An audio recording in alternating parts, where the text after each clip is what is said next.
Hey guys, what's going on? My name is Veikko and welcome to Phenomenal Creations, the channel showing the best and most creative VFX on YouTube. If you're new here, consider subscribing. So this week's video is gonna be about improving your skills on breathing fire.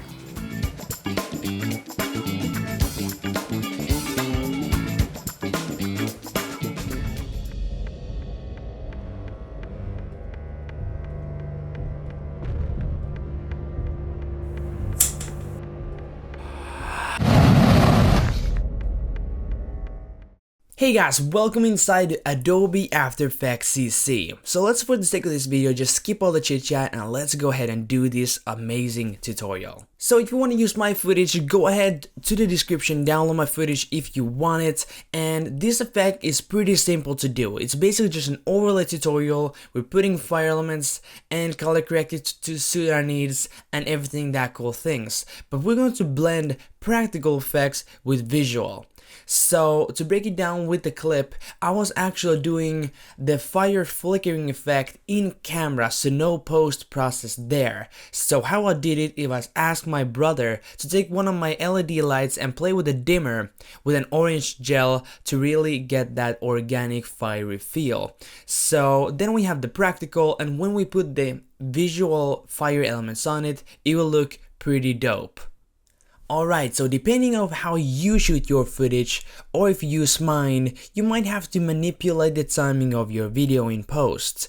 So, for example, in my shot, I was acting the blowing the fireball for several seconds, but the actual asset just lasts for a couple seconds. So that's a problem. So we have to go ahead and manipulate the timing of that video, speed up the blowing part. How we do that, let's go ahead and right click on our footage and go to time and enable time remapping.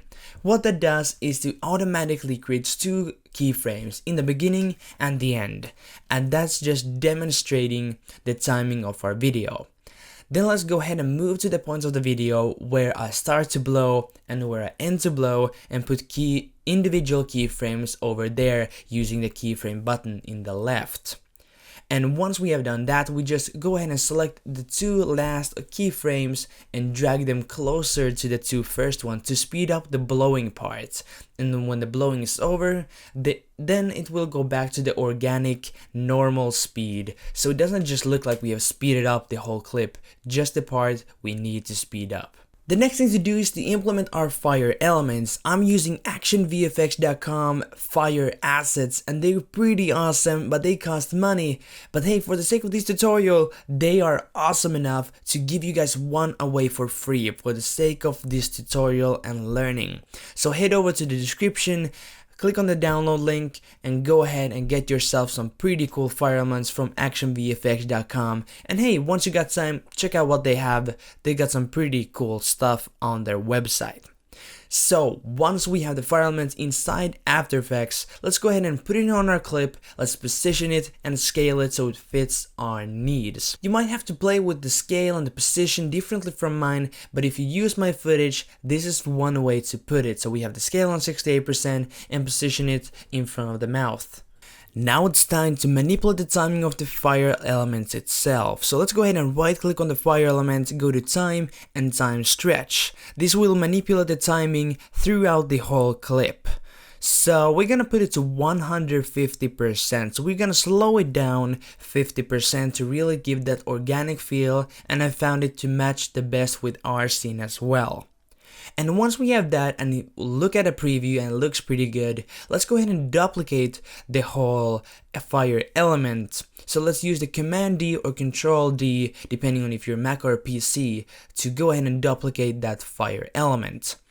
And we're gonna slow it down also, but we're gonna slow it down to 170% just to give that a bit more variation so it doesn't look just too on top of each other.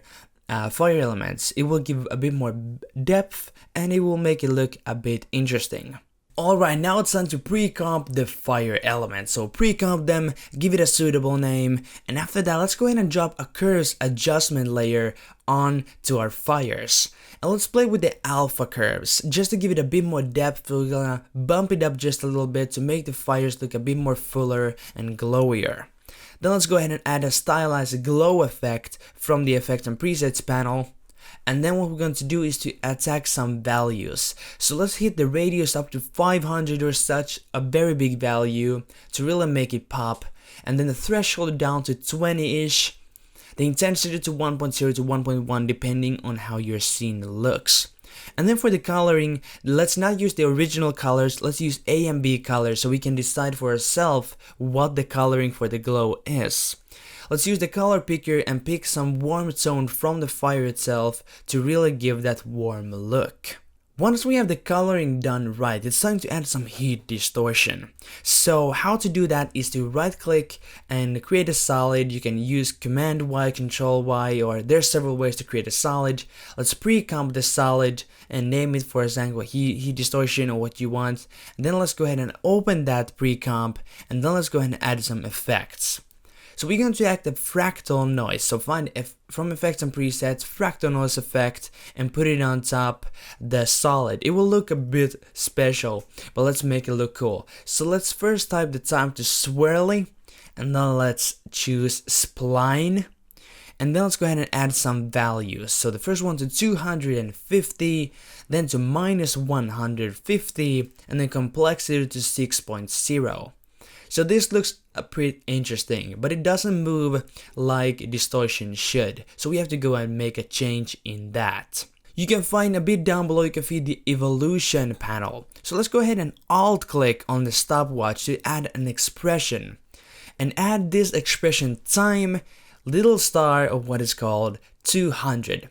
So that means it's bumping the evolution 200 times the evolution and such. So it automatically and randomly it will use the evolution to add those animations. Jumping back to our final composition, let's make the distortion come to life. All we can see is the fractal noise display there, so we can go ahead and turn it off just for a second. Let's go ahead and create a new adjustment layer, and then from the effects and presets panel, let's drop in displacement map effect. Alright, you can already see does some changes, but let's go ahead and select from the menu the distortion comp. So we will use that comp as a distortion map. And then let's go ahead and change the values to 7 and 7, or depending on how intense you want the distortion to be. And then let's go ahead and add a mask so it just affects the area we want, and use the mask path properties to animate so it moves according to the fire. You can also use some feathering just to smooth out the edges of that distortion so it doesn't look that sharp. The final thing to do is to add some color correction and color grading. I was playing with the Lumetri colors, just adding some contrast, adding some coloring to the shadows, and add some sharpening. And then we're gonna create a new adjustment layer and call it, for example, HDR pass. So we're using Unsharp Mask, a very cool plugin to make things look epic. And choose the radius to something like 20 and the amount to 20, and you can, when we turn it off and on, you can see what difference it makes. So, and then if you want, you can put some anamorphic bars to make it look a bit more cinematic. But that's basically how you create a very, very cool looking fireball effect. Thanks so much guys for watching this video project. If you did like it, don't forget to give me that huge like button just below this video. Also, don't forget to give me a comment in the comment section. Subscribe to the channel if you haven't already, and fill out the form if you want to get your suggestions become real episodes. So go ahead and do that. So this was pretty much it. Hope you guys liked this video, and I'll see you guys in the next one next week.